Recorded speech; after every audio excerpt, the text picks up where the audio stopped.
Baxırıq bu gün keçirilən birinci qrupların blok imtahanına düşən suallardan birinə silsilə haqqında veribdir. Silsilənin xassələrinə diqqət etməliyik.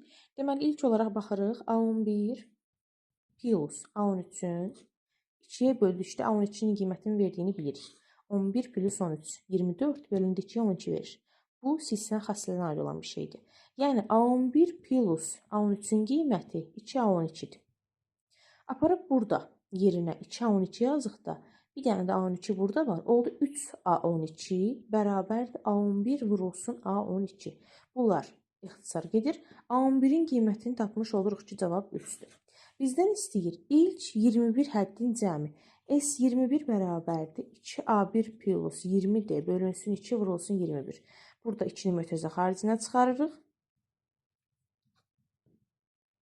2-lər ixtisar getdikdə A1 plus 10D elə A11-in özüdür. Açılışıdır. 3 vurulsun, bunun yerinə 3 yazılır. 3 vurulsun 21, cavab 63. Bəli, var cıvəndə.